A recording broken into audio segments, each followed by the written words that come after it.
До начала Второй мировой войны современная территория Сомали была разделена на две части – итальянское Сомали и британский Сомалиленд. В 1940 году итальянские войска оккупировали британское Сомали. Однако в 1942 году были вытеснены союзниками не только из британской, но и из итальянской части Африканского рога. В 1950 году на территории бывшей итальянской колонии была образована подопечная территория Сомали, а в 1960 году она была объединена с государством Сомалиленд в единую республику Сомали, которая получила независимость. В 1961 году Советский Союз подписал с Сомали соглашение об экономическом и техническом сотрудничестве. Договор предусматривал оказание помощи в развитии сельского хозяйства и пищевой промышленности, строительство водохранилища, морского порта, проведение геолого-поисковых работ и бурение водяных скважин.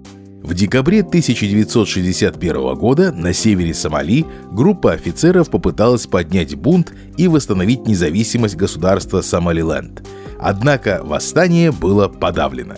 В 1969 году к власти пришел генерал Мохаммед Саид Барре, объявивший курс на строительство социализма с исламской спецификой. В 1970-х годах Сомали получала советскую военную и экономическую помощь, а военно-морской флот СССР получил в свое распоряжение базу в Бербере. Сомали имела все шансы стать передовым африканским государством, но президенту Саиду Барре не давала покоя идея пансомализма – объединение 5 земель традиционного проживания сомалийского этноса в бывших британском Сомали, Восточной Кении, итальянском Сомали, на юге Джибути и в сомалийском регионе нынешней Эфиопии в одно общее государство.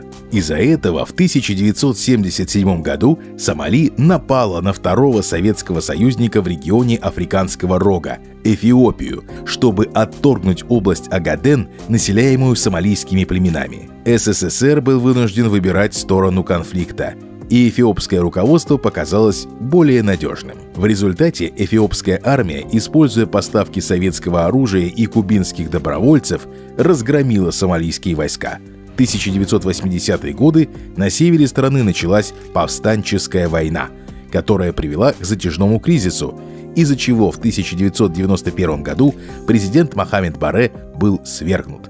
Страна погрузилась в полнейший хаос, развалившись на огромное количество самоуправляемых территорий, которые контролировали враждующие между собой полевые командиры. Северная часть страны провозгласила свою независимость как республика Сомалиленд и до сегодняшнего дня остается сравнительно стабильной. В Сомали разразился сильнейший голод, из-за которого погибло более 300 тысяч человек. В декабре 1992 года в рамках операции «Возрождение надежды» в страну были введены миротворческие силы ООН, большую часть которых составляли американские солдаты. Миротворцы были призваны защитить работников организаций, распределявших гуманитарную помощь, от действий местных полевых командиров. В этом смысле операция была успешной, однако силы ООН позволили вовлечь себя во внутрисомалийский конфликт и начали подвергаться нападениям боевиков. Всем привет! Большое спасибо за поддержку, которую вы оказываете каналу. По ссылке в закрепленном комментарии за небольшую плату вы можете получить доступ к эксклюзивным стримам. Дипломат объяснит, что происходит в отдаленных частях планеты и почему эти процессы очень важны для остального мира и в частности для России. Кроме того, вы можете получить чек-лист с самыми нужными материалами по международным отношениям, а также многие другие бонусы. И приезжайте к нам. У нас не заходит солнце. В 1993 году разразилась битва за Могадишо, в ходе которой погибло 18 американских солдат и было сбито 2 военных вертолета ВВС США. В Америке эти события были восприняты общественностью как признак втягивания США в гражданскую войну на африканском континенте, из-за чего Клинтону пришлось вывести войска из Сомали. В марте 1995 года страну покинули остальные миротворческие подразделения ООН.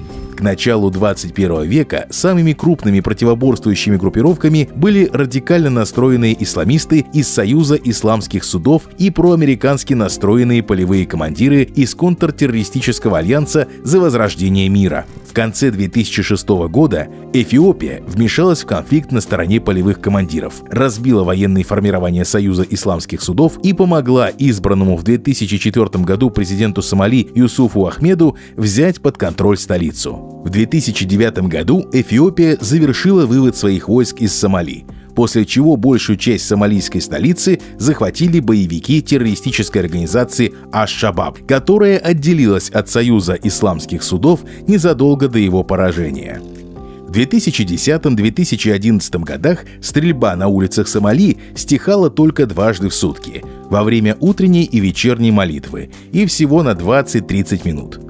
Большая часть страны перешла под контроль боевиков Аш-Шабаб, а в столице террористы контролировали 10 из 17 районов. Силы признанного международным обществом правительства удерживали только морской порт, столичный аэропорт и комплекс правительственных зданий. В середине 2011 года миротворческие силы Африканского союза Уганды, Джибути, Бурунди, Сьерра-Леоне нарастили военную миссию в Сомали до 12 тысяч человек.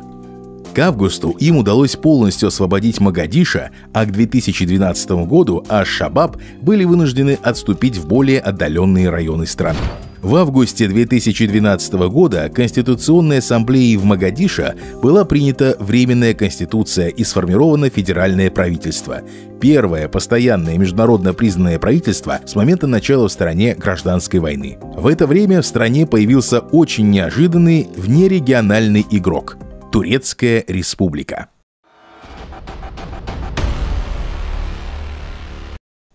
Турецкое присутствие в Сомали впечатляет.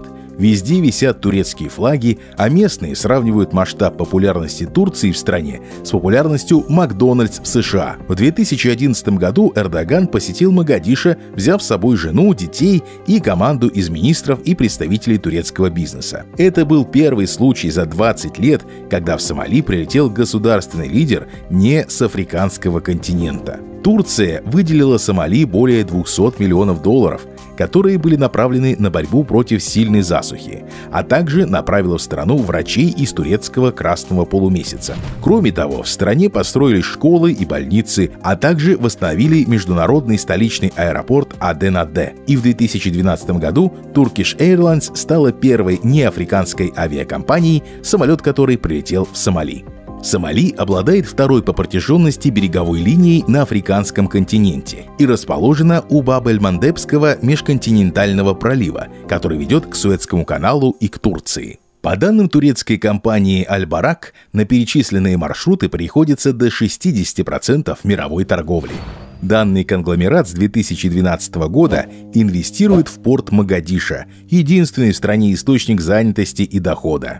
В 2014 году управление портом Могадишо полностью перешло Аль-Барак, а в 2020 году оно было продлено еще на 14 лет.